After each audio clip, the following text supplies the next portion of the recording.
Let's say you have a mountain of customer data, but nobody's told you which customers are your best ones or which ones are about to leave. Or maybe you've got thousands of news articles with no categories.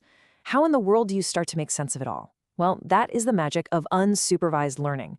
It's this really cool area of AI where the machine basically becomes a detective, finding patterns all on its own. Today, we're going to pull back the curtain and see exactly how it works. So here's the game plan. We'll kick things off by understanding what it even means to learn from data that has no labels. Then we're going to get our hands dirty with probably the most popular clustering algorithm out there, k-means. After that, we'll tackle the tricky questions. How do you know if you did a good job? And we'll wrap it all up with a super fast review of everything you need to know for your exam. All right, so let's jump right into the core idea. How do you find these meaningful patterns when the data doesn't come with a cheat sheet? Unsupervised learning is really all about exploration. I mean, think of it like you're unleashing an algorithm on a huge data set with just one command. Go find something interesting. There's no target variable to predict, no right answer to aim for. The whole point is to let the machine discover the natural groupings and relationships that are already there, kind of like finding constellations in a sky full of stars. Now, if you're used to supervised learning, this is a whole different ballgame, right? In supervised learning, you need labeled data. You show the machine pictures of cats labeled cat, and its goal is to predict. But here, in the unsupervised world, we're kind of flying blind. We only have the inputs, and the goal isn't to predict a known answer, but to discover the structure itself.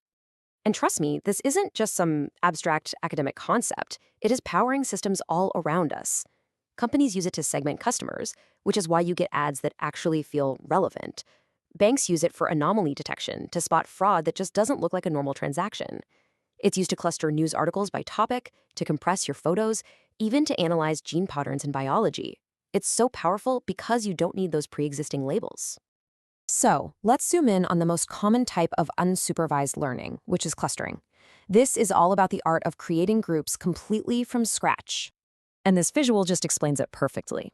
On the left, you've got this big, messy cloud of data points. On the right, an algorithm has automatically found 3 distinct groups. See, the whole idea behind clustering is to make the points within a group as similar as possible, while making the groups themselves as different from each other as possible. The algorithm just finds that natural structure hiding in plain sight. Now, one of the most famous algorithms to do this is called k-means. It's surprisingly simple, but it is so effective. It works by splitting your data into a predefined number of clusters. We call that K. And the key to the whole thing is this concept of a centroid. Just think of a centroid as the heart of a cluster. It's the average position, or you could say the center of mass, of all the points inside that group. So, how does it work? It's a loop. First, you have to decide how many clusters you want to find. That's K. Step 2, you just randomly drop K centroids onto your data plot. Then, for step 3, you assign every single data point to whichever centroid it's closest to. Step 4, you move the centroids to the new average location of all the points that got assigned to them. And then you just do it again. You repeat steps 3 and 4 over and over until the centroids finally stop moving. I absolutely love this analogy. Imagine you have a huge pile of books and 3 empty shelves. You start by putting books on the shelf that seems to fit its topic best. That's your assign step. Then you look at the books on each shelf and maybe you change the shelf's label to better describe what's on it. That's the update step. You just keep doing that, assigning and updating, until the books are all sorted and you don't need to move them anymore. That's literally how k-means works.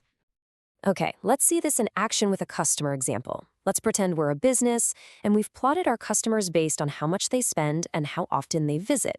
We decide we want 2 groups, so we set k equals 2.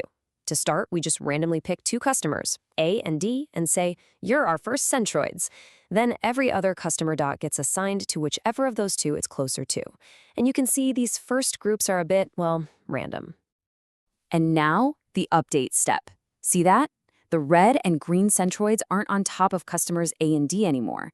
They've moved. They've shifted to the average position, the center of mass, of all the customers that are now in their group. You can literally see them being pulled toward the middle of their new clusters. So now the magic happens. The algorithm just does that again. It reassigns all the points based on where the centroids just moved, and then it updates the centroids again based on those new assignments.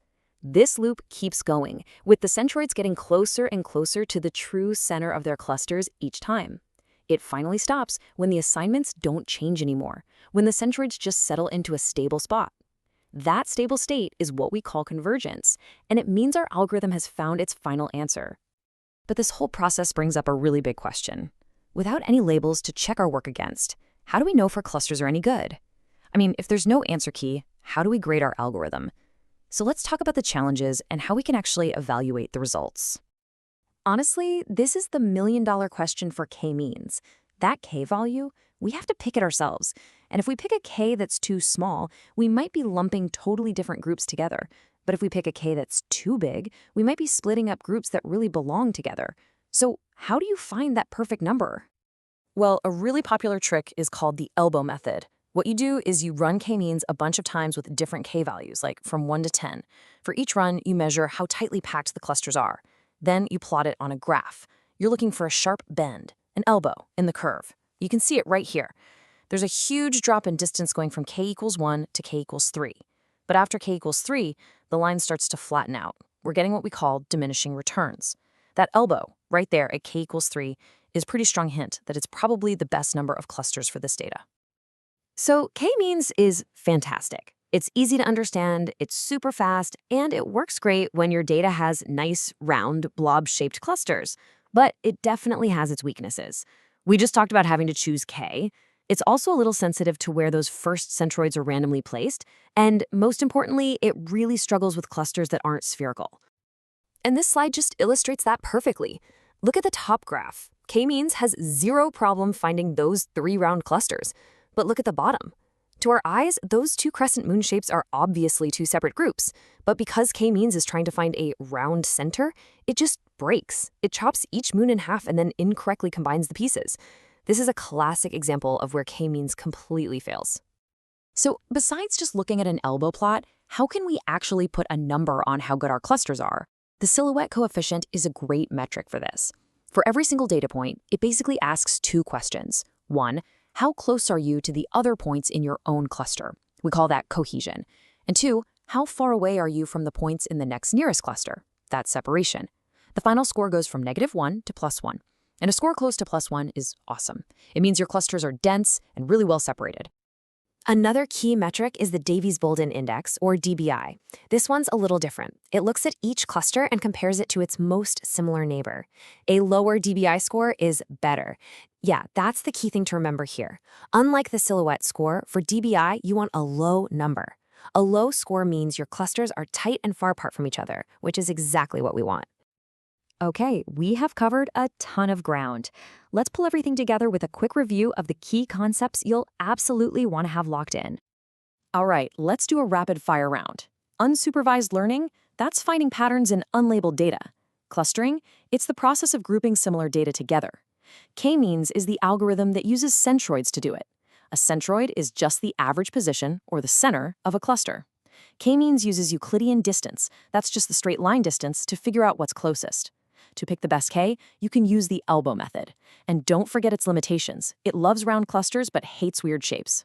Finally, to evaluate your results, you've got the silhouette score, where higher is better, and the Davies-Bouldin Index, where lower is better. Got it? So we've seen how unsupervised learning can take what looks like a totally chaotic data set and reveal the hidden structures inside. It's an incredibly powerful tool for discovery. The only question left is, when you get a chance to apply it to your own data, what secrets is it going to reveal to you?